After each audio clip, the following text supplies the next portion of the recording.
ಶ್ರಾವಣದ ಮೊದಲ ಶುಕ್ರವಾರ ವರಮಹಾಲಕ್ಷ್ಮಿ ಹಬ್ಬವನ್ನು ಮಹಿಳೆಯರು ಸಡಗರ ಸಂಭ್ರಮದ ಆಚರಣೆ ಮಾಡ್ತಾರೆ.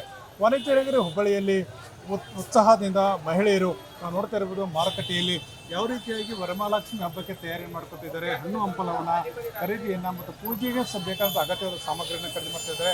ಸಾಕಷ್ಟು ರೀತಿಯ ಈ ವರ್ಷ ಬರಗಾಲ ಇದೆ. ಬರದ ಛಾಯೆ ಮಧ್ಯೆ ಸಹ ಮಹಿಳೆಯರು ಎಷ್ಟೊಂದು ದುಬಾರಿ ಆದರೂ ಸಹ ಅವುಗಳನ್ನ ಖರೀದಿ ಮಾಡ್ತಿದ್ದಾರೆ. ಯಾಕಂದರೆ ವರಮಹಾಲಕ್ಷ್ಮಿ ಹಬ್ಬ ಅಷ್ಟೊಂದು ಮಹತ್ವದ ಮಹಿಳೆಯರಿಗೆ ಮತ್ತು ಯುವತಿಯರಿಗೆ. ಯಾಕಂದರೆ ವರಮಹಾಲಕ್ಷ್ಮಿ ಹಬ್ಬ ಮಾತೆಯನ್ನು ಪೂಜೆ ಮಾಡಿದರೆ ಒಳ್ಳೆಯದಾಗುತ್ತದೆ, ಪ್ರಾಪ್ತಿ ಆಗ್ತದೆ ಮತ್ತು ಲಕ್ಷ್ಮಿ ಮನೆಗೆ ಬರ್ತಾರೆ ಎಂಬ ಪ್ರತೀತಿಯ ನಂಬಿಕೆ ಇದೆ. ಆದ್ದರಿಂದ ಮನೆಯಲ್ಲಿ ಸಾಂಪ್ರದಾಯಿಕವಾಗಿ ಕಳಸನ ಇಟ್ಟು ದೇವಿಯ ಮೂರ್ತಿ ಮಾಡಿ ಪ್ರೀತಿಯಿಂದ ಪೂಜೆ ಮಾಡ್ತಾರೆ. ಅದರಿಂದ ಮುನ್ನವಾಗಿ ಈ ರೀತಿಯಾದಂಥ ಹಣ್ಣು ಹಂಪಲ ವಿವಿಧ 5 ಥರದ ಮತ್ತು ತರತರಹದ ಹೂವುಗಳನ್ನು ತಂದು ಮಾಡ್ತಕ್ಕಂಥದ್ದು ಸಾಕಷ್ಟು 1, 2, 3 ಪಟ್ಟು ಜಾಸ್ತಿ ಆಗ್ತಾ ಆದರೂ ಸಹ ನಾವು ದೃಶ್ಯವನ್ನು ನೋಡ್ತಾ ಇರ್ಬೋದು. ಯಾಕಂದರೆ ಸಾಕಷ್ಟು ಮಹಿಳೆಯರು ಅಷ್ಟೇ ಉತ್ಸಾಹದಿಂದ ಮಾಡ್ತಿದ್ದಾರೆ. ಇನ್ನೊಂದು ಕಡೆ ವ್ಯಾಪಾರಸ್ಥರು, ಯಾಕಂದರೆ ಅವರು ಸಹ ಸಾಕಷ್ಟು ಬೆಲೆ ಏರಿಕೆ ಆದರೂ ಆ ಮಧ್ಯದಲ್ಲಿ ತಂದು ಖರೀದಿ ಮಾಡ್ತಾರೆ.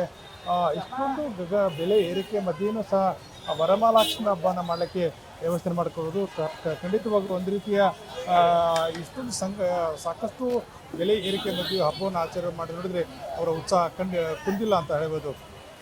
ಬಸವರಾಜ್ ಜೊತೆ ಕಲ್ಮೇಶ್ ಮಂಡ್ಯ, ಸಾಲಾರ್ ಹುಬ್ಬಳ್ಳಿ. ತುಂಬ ಖುಷಿನೂ ಇದೆ, ಆದರೆ ಜಾಸ್ತಿ ಪ್ರೈಸಸ್ ಎಲ್ಲ ತುಂಬ ಡಬಲ್ ಆಗಿಬಿಟ್ಟಿದೆ. 100 ರುಪೀಸ್ ಇರೋದೆಲ್ಲ 200 ಆಗಿದೆ. ಬಟ್ ಎಲ್ಲರೂ ಹಬ್ಬನ ಭಾಳ ಸಡಗರದಿಂದ ಮಾಡ್ತಾ ಇದ್ದಾರೆ. ಪ್ರೈಸಸ್ ಜಾಸ್ತಿ ಆದರೂ ತೊಗೋತಾ ಇದ್ದಾರೆ. ಬಟ್ ತೀರಾ ಡಬಲ್ ಪ್ರೈಸ್ ಇರೋದು ಸ್ವಲ್ಪ ಜನಕ್ಕೆ ಕಷ್ಟ ಆಗುತ್ತೆ ತೊಗೊಳ್ಳೋದು.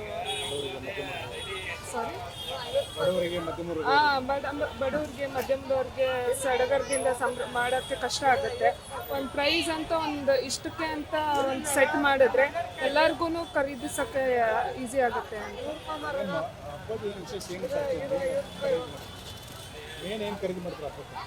ಮೇನ್ ಎಲ್ಲರೂ ಅಂದರೆ ಹಣ್ಣುಗಳು, ದೇವಿಗೆ ಇಡೋಕ್ಕೆ ಹಣ್ಣುಗಳು, ಹೂವು ಮತ್ತು ಕಮಲದ ಹೂವು, ಪೂಜೆ ಸಾಮಗ್ರಿಗಳು ಇದೇ ಜಾಸ್ತಿ. ಮತ್ತು ತೋರಣ, ಬಾಳೆಕಂಬ ಇದೇ ಜಾಸ್ತಿ. ಅದ್ರದ್ದೇ ಇವಾಗ ಎಲ್ಲರೂ ಪರ್ಚೇಸ್ ಮಾಡ್ತಾರೆ ಅಂತ ಗೊತ್ತಿರೋದಕ್ಕೆ ಎಲ್ಲ ಡಬಲ್ ಮಾಡಿಬಿಟ್ಟಿದ್ದಾರೆ. ಸೇಬು ರೇಟ್ ಅಂತೂ ಸಿಕ್ಕಾಪಟ್ಟೆ ಜಂಪ್ ಇದೆ ರೀ ಈ ವರ್ಷ ಮಾತ್ರ. ಎಲ್ಲ ಹಣ್ಣಿನ ಜಂಪ್ ಇದೆ ರೀ. ಈ ಸತ ಮಳೆ ಕಮ್ಮಿ ಇರೋದ್ರಿಂದ ಪ್ರತಿಯೊಂದು ಹಣ್ಣಿನ ರೇಟು ಜಂಪ್ ಆಗಿದೆ. ಆಮೇಲೆ ರೈತರು ಸಿಕ್ಕಾಪಟ್ಟೆ ನಮಗೆ ಲಾಸ್ ಆಗ್ತಾಯಿದೆ ಅಂತಂದ್ರೆ ಭಾಳ ಟೈಟಿಂದ ಮಾಡ್ತಿದ್ದಾರೆ. ಜನ ಅಂತೂ ಭಾಳ ಚೌಕಾಸಿ ಮಾಡ್ತಿದ್ದಾರೆ ರೇಟ್ ಜಂಪ್ ಆಗಿದ್ದರಿಂದ. ನಿಮಗೂ ಜಾಸ್ತಿ ರೇಟ್ ಬಿತ್ತಂದ್ರೆ? ಹಾಂ, ನಮಗೆ ಖರೀದಿ ಭಾಳ ದುಡ್ಡು ಇದೆ ಈಗ. ಇಲ್ಲಿ ಬಂದು ಜನ ಸಸ್ತವಾಗಿ ಕರೀತಾರಲ್ಲ, ನಮ್ಗೆ ವರ್ಕೌಟ್ ಆಗ್ತಾಯಿಲ್ಲ.